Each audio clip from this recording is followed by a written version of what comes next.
الله صلى الله عليه وسلم لا تكذب. قال رجل أوصني يا رسول الله. قال النبي الكريم صلى الله عليه وسلم لا تكذب. قال النبي الكريم صلى الله عليه وسلم لا تكذب. رواه البخاري.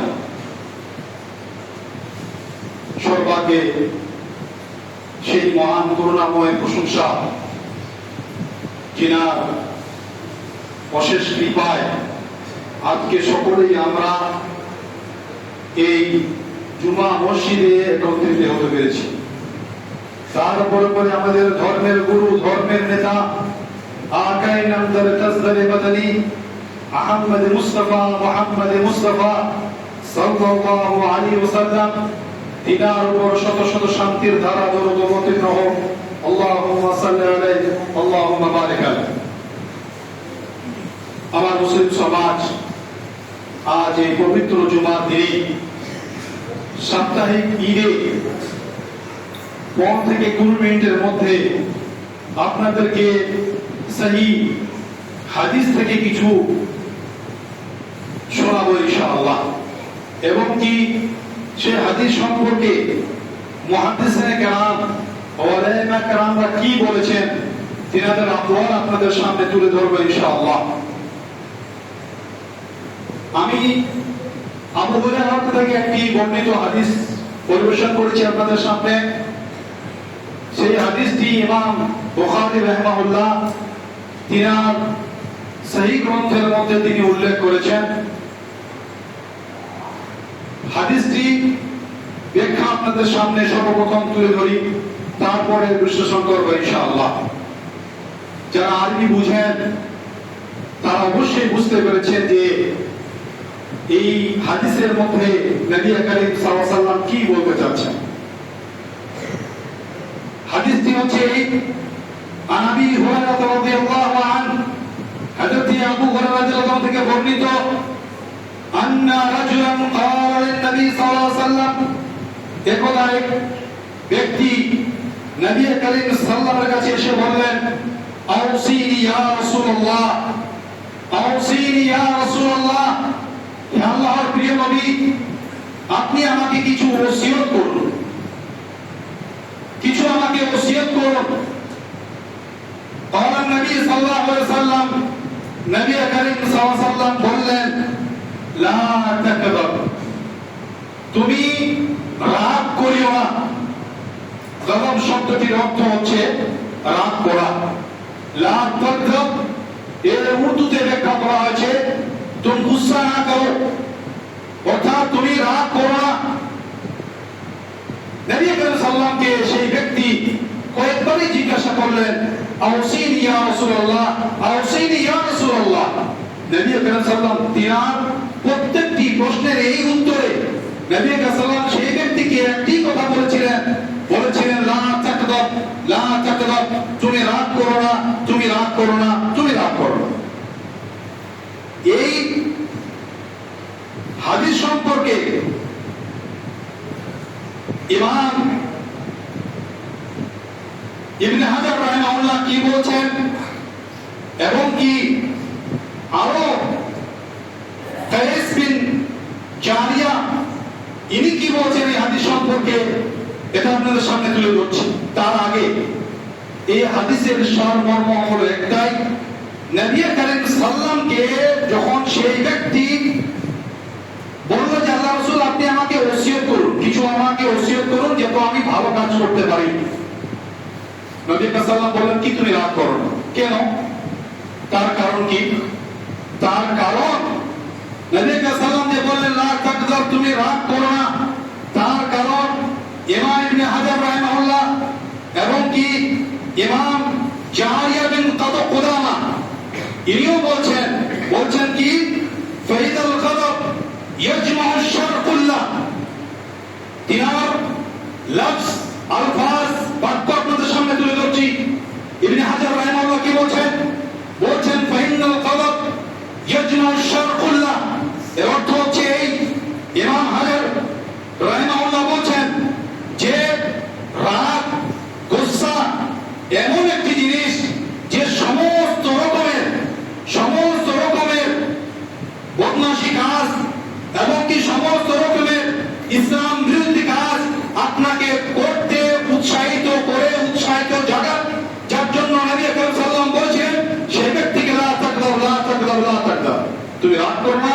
করো না, তুমি রাগ করো।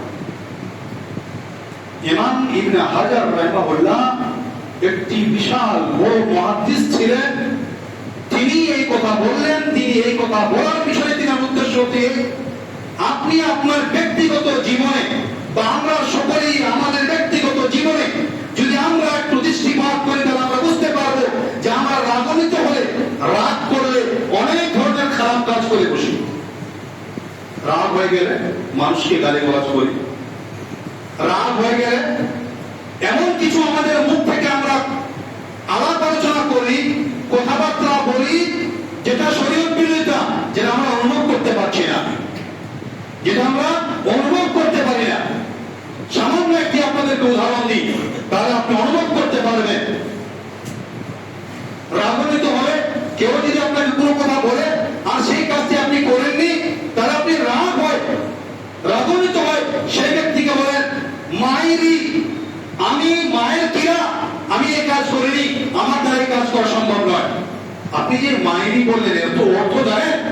এর অর্থ হচ্ছে আপনি আপনার মায়ের কিরা ফেলেন, আপনি আপনার মায়ের কিরা ফেলেন, আর এটা হচ্ছে শিরক। এটা হচ্ছে শিরক। ওলামায়ে কেরামরা এই সম্পর্কে বলেছেন, ইত্তেফাক সম্পর্কে, যে এটা শিরক, কিন্তু ইখলাফ এটা যে শিরকে আকবার না শিরকে আসগর। বহু ওলামায়ে কেরাম বলেছেন যদি কোনো ব্যক্তি জেনে শুনে এই সম্পর্কে এই ধরনের আলাপ আলোচনা করে কসম খায়, তাহলে সে ব্যক্তি শিরকে আকবরের মধ্যে দাখিল হয়ে গেল, শামিল হয়ে গেল। নবী করিম সাল্লাল্লাহু আলাইহি ওয়াসাল্লাম বলছেন যে যদি কসম খেতে হয় তাহলে শুধুমাত্র এক আল্লাহ রাব্বুল আলামিনের কসম খাবেন, না হলে আপনি চুপ থাকবেন। যদি আপনি কসম খেতে চান তাহলে আপনাকে আল্লাহ রাব্বুল আলামিনের নামে কসম খেতে হবে, নচেত আপনাকে চুপ করে থাকতে হবে, মুখ বন্ধ, খামোশ, বাস। এবার আবু দারদা রাদিয়াল্লাহু তাআলা আনহু থেকে একটি হাদিস বর্ণিত, তিনি বলছেন ওই সম্পর্কে, তিনি বলছেন কুলতু ইয়া রাসূলুল্লাহ, বললাম হে আল্লাহর রাসূল, দাল্লুনি আলা আমাল ইয়াদখুলুল জান্নাহ, আমাকে এমন একটি আমল বলে দেন আল্লাহর রাসূল যে আমল করলে আমি জান্নাতের মধ্যে প্রবেশ করতে পারি। সবাই আমরা বলি মা এমন একটি দোয়া বলেন তো যেটা আমি করলে বললে ভালো কাজ করি, মন্দ কাজ থেকে যেন বিরত থাকি। তো আবু দারদা রাদিয়াল্লাহু তাআলা এসে বলছেন, ইয়া রাসূলুল্লাহ দাল্লুনি আলা আমাল ইয়াদখুলুল জান্নাহ, এমন একটি আমাকে আমল বলে দিন যে আমল করলে আমি জান্নাতের মধ্যে প্রবেশ করতে পারবো, জান্নাতের মধ্যে দাখিল হয়ে যাব।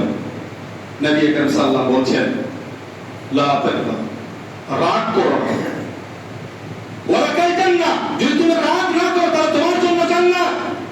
কারণ যে রাগেই মানুষকে খারাপ কাজের দিকে ধাবিত করে, তাহলে আমাদেরকে আমাদের রাগকে কন্ট্রোল করতে হবে। অন্য হাদিসের মধ্যে রয়েছে সেই ব্যক্তি সব থেকে বেশি শক্তিমান, সেই ব্যক্তি সব থেকে বড় শক্তিমান যে ব্যক্তি নিজের রাগকে কন্ট্রোল করে। রাগ হয়েছে আপনার, আপনি শক্তি রাখেন তাকে মেরে দিবেন, আপনি শক্তি রাখেন তাকে আপনি গালিগালাজ করবেন, ও আপনাকে কিছু করতে পারবে না, কারণ ও আপনার থেকে কমজোর। কিন্তু সেই মুহূর্তে আপনি আপনার রাগকে কন্ট্রোল করলেন, নবী সাল্লাল্লাহু আলাইহি ওয়াসাল্লাম সেই ব্যক্তি সব থেকে বেশি শক্তিমান।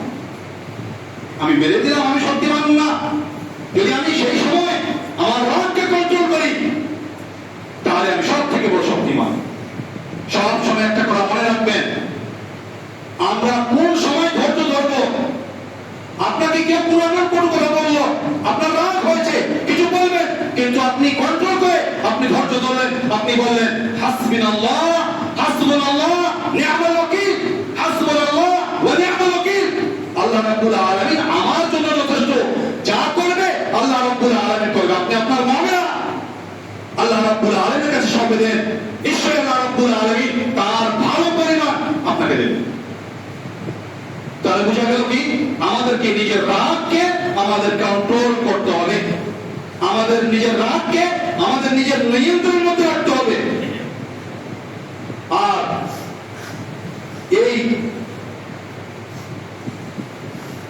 হাদিস সম্পর্কে আরো বললেন যে ইন্নাল্লাহা, নবী সাল্লাল্লাহু আলাইহি ওয়াসাল্লাম বলেন ইন্নাল্লাহা ইউহিব্বুর রিফক ফিল আমরি কুল্লি। ইন্নাল্লাহা ইউহিব্বুর রিফক, রিফক মানে হচ্ছে নরম শান্ত মেজাজ। নবী সাল্লাল্লাহু আলাইহি ওয়াসাল্লাম বলেন ইন্নাল্লাহা ইউহিব্বুর রিফক, আল্লাহ রাব্বুল আলামিন পছন্দ করেন রিফককে, নরম মেজাজকে।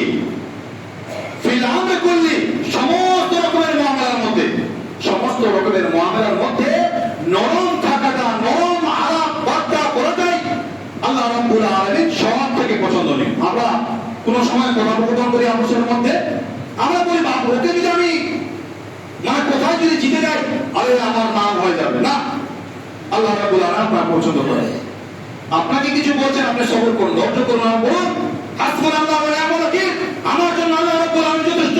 ইনশাআল্লাহ আপনার ঈমান ইয়াকিন যদি মজবুত থাকে, আল্লাহ রাব্বুল আলামিন তার পরিণাম, তার ভালো পরিণাম আপনাকে অবশ্যই দেবেন। নবী করিম সাল্লাল্লাহু আলাইহি ওয়াসাল্লামের এই হাদিস সম্পর্কে আরো আল্লাহ নবী সাল্লাল্লাহু আলাইহি ওয়াসাল্লাম বলেন ইন্নাল্লাহা কাতাবাল ইহসান আলা কুল্লি শাই। আল্লাহ রাব্বুল আলামিন প্রত্যেকটি জিনিসের উপর ইহসান অনিবার্য করে দিয়েছেন। ফাইদা কাতালা আহাদুকুম, যখন তোমরা কাউকে কাতল করবে, ফালিয়ুহসিন কাতলাহু, তো তাকে তুমি ভালোভাবে কাতল করো। মানে কি, কিসাসান যদি কাউকে কাতল করা হয়, আপনাকে আপনার ভাই, আপনার বোন, আপনার আত্মীয়স্বজনকে কেউ কাতল করেছে, কিসাসি তার বদলা হলো যদি আপনি না মাফ করেন, তাহলে ইসলাম আপনাকে ইজাজত দেয় যে আপনি তাকে সেইভাবে কাতল করবেন যেইভাবে আপনার ভাইকে সেই ব্যক্তি কাতল করেছে। এর মধ্যে তিনটি অপশন, যদি আপনি চান তো মাফ করে দিতে পারেন, যদি আপনি চান তো কিছু ওর কাছে জরিমানা নিয়ে তাকে ছেড়ে দিতে পারেন, আর যদি চান তাকে কিসাস দিতে পারেন। কিন্তু ভারতবর্ষের আইন আমাদের তা নেই, যার জন্য আমাদেরকে যথাযথভাবে এই তিনটার মধ্যে কোন একটা ভালো, যেটা আমাদের জন্য, ভারতবর্ষের জন্য ভালো, সেটা আমাদেরকে বেছে নিতে হবে। এখানে বলতে চাচ্ছিলাম এটাই, যে এই হাদিস দ্বারা নবী সাল্লাল্লাহু আলাইহি ওয়াসাল্লাম কি বুঝাতে চাচ্ছেন, ফাইদা যাবহা ফালিয়ুহসিনু যাবহ, যখন তোমরা কাউকে জবাহ করবে, পশুকে জবাহ করবে, তখন তার উপরে ইহসান করো। ইহসান মানে কি, তাকে আস্তে আস্তে জবাহ করো না। ইহসান হচ্ছে এটাই যে সে যেন কষ্ট না পায়, আপনার ছুরি, আপনার অস্ত্র যেন খুবই তেজালো ধারালো হয়, আপনি এক ঝটকায় যেন তাকে আল্লাহর নাম করে তাকে আপনি জবাই করে দিতে পারেন, এটাই হলো তার উপরে ইহসান। আর এই সমস্ত কথা নবী সাল্লাল্লাহু আলাইহি ওয়াসাল্লাম বলার উদ্দেশ্য কি, এই সমস্ত কথা বলার উদ্দেশ্য হচ্ছে এটাই যে সমস্ত রকমের ইহসান আল্লাহ রাব্বুল আলামিন অনিবার্য করে দিয়েছেন, অপরিহার্য করে দিয়েছেন। ইহসান মানে হচ্ছে এটা যে আপনি কারোর উপর রেগে গেছেন, আপনি নিজেকে কন্ট্রোল করুন, কন্ট্রোল করলে আপনি তার উপর ইহসান করবেন। আপনি নিজেকে আল্লাহ রাব্বুল আলামিনের প্রিয় বান্দা বলে আল্লাহ রাব্বুল আলামিনের কাছে নাম লিপিবদ্ধ করাবেন। তাহলে আমাদের কর্তব্য এটাই যে আমরা নিজের রাগকে কি করব, কন্ট্রোল করব। এই সম্পর্কে আরো উলামা কেরাম বলেছেন, ইবনে বাজ রাহিমাহুল্লাহ বলেছেন যে আল্লাহ রাব্বুল আলামিন কোরআনের মধ্যে বলেছেন, সূরা আল ইমরান আয়াত নম্বর 134, আল্লাহ রাব্বুল আলামিন বলেছেন ওয়াল কাযিমিনা আল গায়যা ওয়াল আফিনা আনিন নাস। মানুষকে মাফ করতে শিখতে হবে। আপনার সামনে কেউ কোনো ভুল ত্রুটি করেছে, আপনি তাকে ক্ষমা করার আপনার মধ্যে যোগ্যতা রাখুন। যদি আপনি মাফ করতে চান, মাফ করতে শিখেন, তাহলে আপনি সব থেকে বড় মানুষ। হযরত মুহাম্মদ সাল্লাল্লাহু আলাইহি ওয়াসাল্লাম রাহমাতুল লিল আলামিন, যাকে আল্লাহ রাব্বুল আলামিন পুরো বিশ্বের জন্য রাহমাতুল লিল আলামিন মানে পাঠিয়েছিলেন, তিনি তাইফবাসীকে কি করেছিলেন, মাফ করে দিয়েছিলেন। তাইফের ফেরেশতা, পাহাড়ের ফেরেশতা এসে নবী সাল্লাল্লাহু আলাইহি ওয়াসাল্লামকে বলছেন, মুহাম্মদ তুমি আমাদেরকে একবার হুকুম দাও, আমরা সেই তাইফবাসীকে দুই পাহাড়ের মধ্যে রেখে তাদেরকে পিষে দেব, তাদেরকে মেরে খতম করে দেব, শেষ করে দেব। নবী সাল্লাল্লাহু আলাইহি ওয়াসাল্লাম তাদেরকে বারণ করেছিল না। এরা বুঝতে পারেনি এদের সন্তান সন্ততি আমাকে বুঝবে এবং কি ইসলাম ধর্ম অবশ্যই কবুল করবে। আজ তাইফে যান, আজ তাইফের বুকে যদি যান, আপনি হজ এবং উমরাতে যদি যান, আপনার ফ্লাইট যদি তাইফ হয়ে যায়, যদি আপনার ফ্লাইট তাইফে লেনদেন হয়, তাহলে সেই তাইফে আপনি দেখতে পাবেন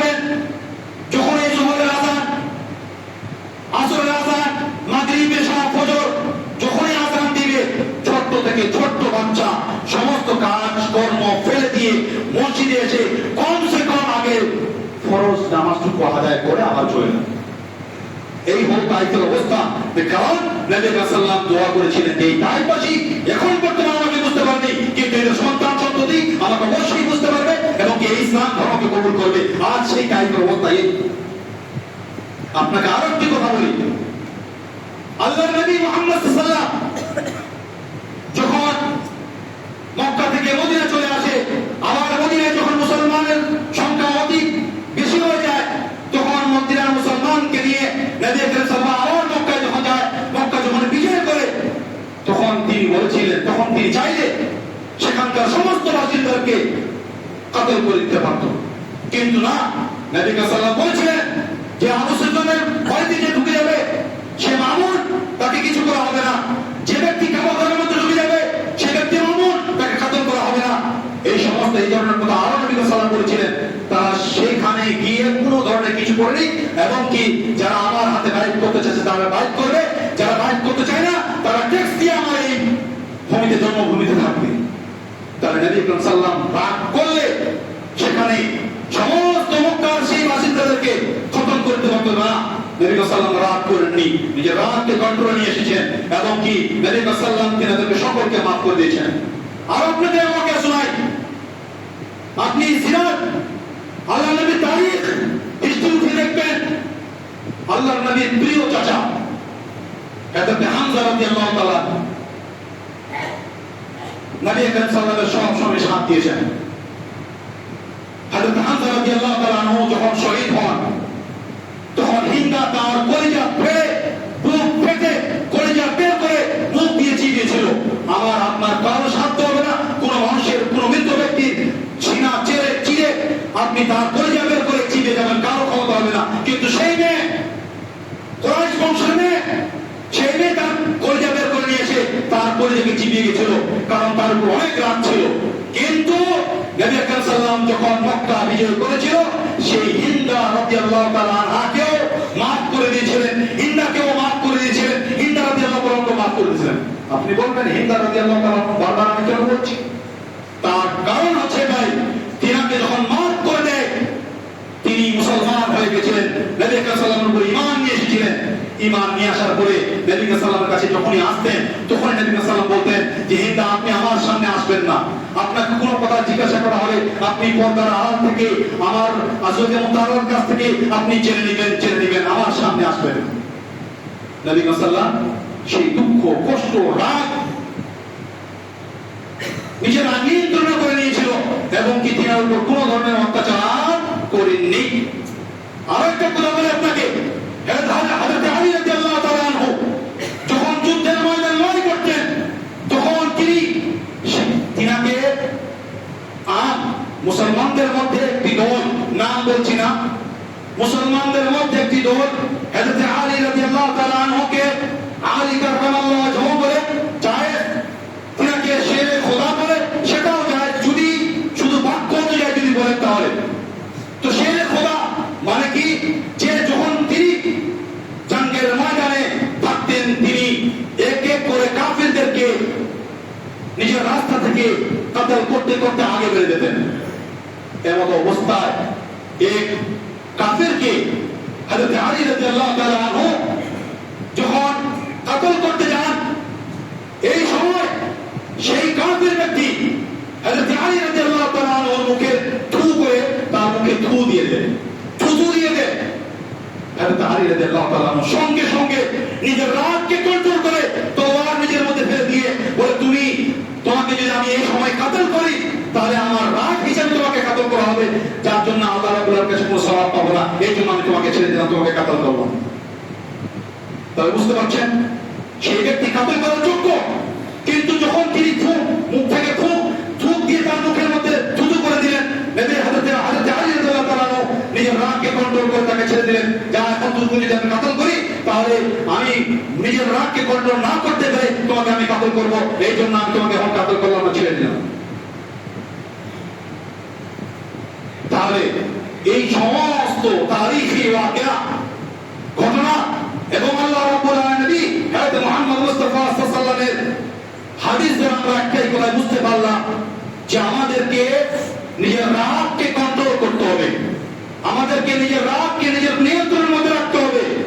আপনি রাগ করেন, আপনার সামনে যদি কোনো ব্যক্তি ইসলাম বিরোধী কাজ করে তাকে মুখ দিয়ে বাধা দেন, যদি না শুনে তাকে অন্তর থেকে আপনি ঘৃণা করেন, অন্তর থেকে ঘৃণা করে চলে আসেন আর বলুন হাসবুনাল্লাহু ওয়া নি'মাল ওয়াকিল, আল্লাহ আমার জন্য যথেষ্ট, আল্লাহ আমার রব্বুল আলামিনের জন্য আমার জন্য যথেষ্ট।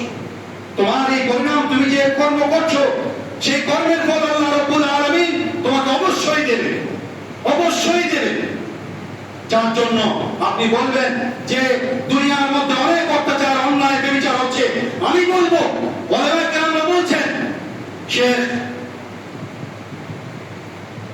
মক্কা মদিনার মুফতি আযম, তিনি বিগত 20 থেকে 25 দিন আগে মৃত্যুবরণ করলেন।